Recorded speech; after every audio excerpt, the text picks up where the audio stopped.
रहे ना रहे हम महका करेंगे।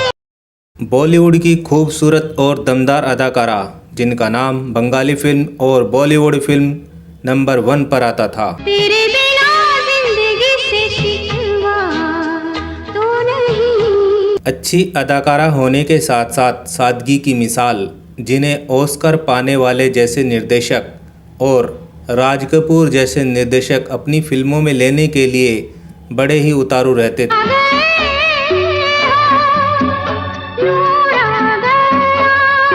बड़ी बड़ी आंखें बंगाली ब्यूटी, बंगाल की मधुबाला के नाम से जानी जाती थी और आज भी रहस्य कला खूबसूरती के नाम से याद की जाती है। देखने में भूला है दिल का सलोना बम्बई। इनकी प्रसिद्धि का आलम यह था कि उस समय बंगाल में दुर्गा पूजा के दौरान देवी दुर्गा, लक्ष्मी और सरस्वती की प्रतिमा के चेहरे इनके चेहरे की तरह बनाने जाने लगे थे। तेरी सजनी हम क्या सोचे कजरा ना बह जाए। आपको उनकी एक खास बात और बता दे, उस समय अभिनेत्रियों को अभिनेताओं के आधी फीस भी नहीं मिलती थी, लेकिन ये अभिनेत्री अभिनेता से ज्यादा फीस लेती थी। तो मुझसे नफरत है तो मुझे हटाने के लिए उन्हें मुझसे इजाजत नहीं लेनी पड़ेगी।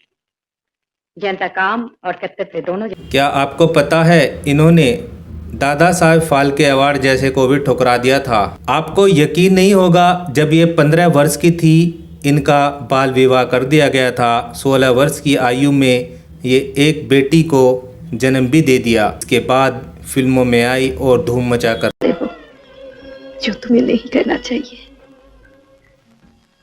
मैं सब कुछ चाहती हूँ रख दी। तो कौन थी ये अदाकारा जिनकी एक फिल्म फ्लॉप हुई तो इन्होंने इंडस्ट्री छोड़ दी और 36 साल तक लगातार कमरे में बंद रही और मरते दम तक गुमनाम की जिंदगी जीती रही। जानेंगे और भी बहुत कुछ, आप बने रहेगा हमारे साथ। मैं हूं आपका होस्ट एंड दोस्त M.A. चौधरी। आप देख रहे हैं बॉलीवुड स्टार सफरनामा। दोस्तों, आज हम बात कर रहे हैं सुचित्रा सेन की। कौन थी ये सुचित्रा और क्या था इनका फैमिली बैकग्राउंड। सुचित्रा सेन का जन्म 6 अप्रैल सन 1931 को एक बंगाली ब्राह्मण परिवार में हुआ था।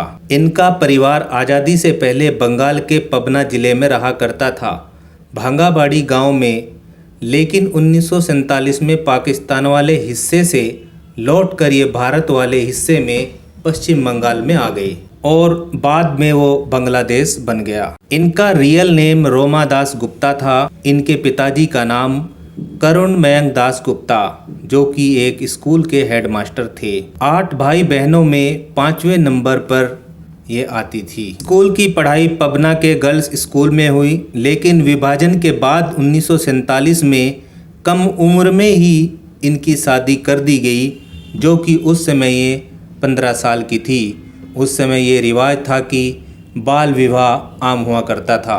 इनके पति उस समय के बड़े रईस थे, देवानाथ सेन। 1 वर्ष बाद शादी के इनके यहाँ एक बेटी पैदा हुई। सुचित्रा का मन शुरू से ही हीरोइन बनने का था। इसके बाद फिर जब उन्होंने अपने पति और ससुर को बताया तो वे बड़े खुश हुए और उन्होंने कहा कि आप अपने सपनों को पूरा करें। इसके बाद सुचित्रा आगे की पढ़ाई के लिए इंग्लैंड चली गई और वहां से ग्रेजुएशन पूरा किया। भारत आने के बाद पति ने ही इनको ज़्यादा प्रोत्साहित किया फिल्मों में काम करने के लिए। सुचित्रा ने पहली बंगाली फिल्म सन 1952 में शेष कोथाई और 7 नंबर कैदी में काम किया, लेकिन ये दोनों फिल्में रिलीज नहीं हो पाई। इसके बाद इनकी तीसरी फिल्म 74.5 रिलीज हुई। इस फिल्म में इनके साथ उस समय के सुपरस्टार उत्तम कुमार, बंगाल के अच्छे एक्टर थे।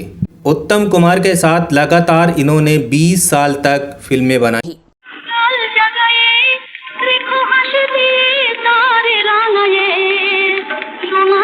सुचित्रा ने 61 फिल्मों में काम किया, जो कि 30 फिल्में उत्तम कुमार के साथ ही थी। सन 1955 में आई फिल्म देवदास, जो कि बॉलीवुड की मूवी थी, इन्होंने हिंदी फिल्मी जगत में डेब्यू किया।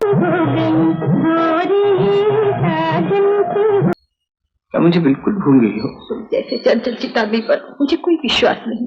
मेरे माता पिता मेरी मंगल कामना करते हैं उन्होंने जो किया है मेरी भलाई के लिए किया है, तुम रास्ता छोड़ो। और ये फिल्म सुपरहिट रही। सन 1957 में इनकी दूसरी फिल्म आई मुसाफिर। इस फिल्म में 3 कहानी थी जिसमें सुचित्रा लीड रोल में थी। बस बस बंद करो ये कविता। देखो ना ताकवर से कितना अच्छा पर्चा मिला है, शायद ही पहले के किराएदार। इसी वर्ष इनकी एक और फिल्म आई चंपक कली। इस फिल्म में भारत भूषण और प्राण इनके साथ थे। इस फिल्म के गाने बड़े सुपरहिट हुए। खुली हवा में डोले आज मेरा मन बोले दिल की बहार। वर्ष 1960 में 2 फिल्में आई। दोनों फिल्में इनके साथ देवानंद के साथ थी। एक फिल्म थी बम्बई का बाबू जो कि बहुत बेहतरीन फिल्म साबित हुई। दूसरी फिल्म थी सरहद। सुचित्रा लगातार बंगाली फिल्मों में भी काम कर रही थी और बॉलीवुड की भी। 6 साल के बाद इनकी एक और फिल्म आई सन 1966 में ममता। साथ में थे अशोक कुमार और धर्मेंद्र। चाहे तो मेरा दिया ले ले सवरिया चाहे तो। फिल्म के गाने और फिल्म बड़ी ही सुपरहिट रही। सन 1975 में गुलजार साहब एक फिल्म बना रहे थे आंधी। संजीव कुमार के साथ फिल्म सुपरहिट रही। ये बॉलीवुड में इनकी आखिरी फिल्म थी। सुचित्रा ने लगभग 25 साल तक अभिनय किया। तेरे बिना जिंदगी से शिकवा तो नहीं। 1978 में इनकी एक बंगाली फिल्म और आई प्रणों में पाचप। इत्तेफाक से ये फिल्म इनकी फ्लॉप हो गई। फिल्म फ्लॉप हो जाने के बाद इन्होंने फिल्म इंडस्ट्री और मीडिया को छोड़ दिया और अपने आप को एक कमरे में बंद कर लिया। परिवार के सदस्य भी इनकी मर्जी के बगैर इनसे मिल नहीं सकते थे। इनकी पर्सनल लाइफ की बात करें, इनके पति अमेरिका चले गए थे। अखबारों की माने तो उसमें लिखा था कि पति पत्नी का मेल नहीं खा रहा था, फिर वे अपनी पत्नी और बच्ची को छोड़कर विदेश चले गए। सुचित्रा बड़ी परेशान हुई, लेकिन सन 1970 में उन्हें खबर मिली कि उनके पति को एक हादसे में मौत का शिकार होना पड़ा और वे दुनिया को छोड़कर चले गए। इसके बाद इनकी दोनों बेटियों ने भी फिल्मों में करियर बनाया, रायमा सेन और रिमी सेन। फिर सुचित्रा सेन डायबिटीज़ का शिकार हो गई थी, अस्पताल में भर्ती कराया गया और 17 जनवरी सन 2014 को उनकी मृत्यु हो गई। इनके निधन पर सभी पॉलिटिशियन वालों ने बड़ा शोक प्रकट किया था और तोपों की सलामी भी दी गई थी। आज भले ही सुचित्रा सेन जिंदा ना हो, लेकिन हमारे दिलों में हमेशा जिंदा रहेगी। दोस्तों, आपको सुचित्रा सेन की ये कहानी कैसी लगी कमेंट में हमें ज़रूर बताना। वीडियो अच्छी लगी हो तो लाइक एंड चैनल को सब्सक्राइब जरूर कर देना ताकि आप लोगों को लेटेस्ट इन्फॉर्मेशन मिलती रहे। अब हम आपसे इजाज़त चाहते हैं, फिर मिलेंगे एक ऐसे बॉलीवुड स्टार सफरनामा को लेकर। धन्यवाद।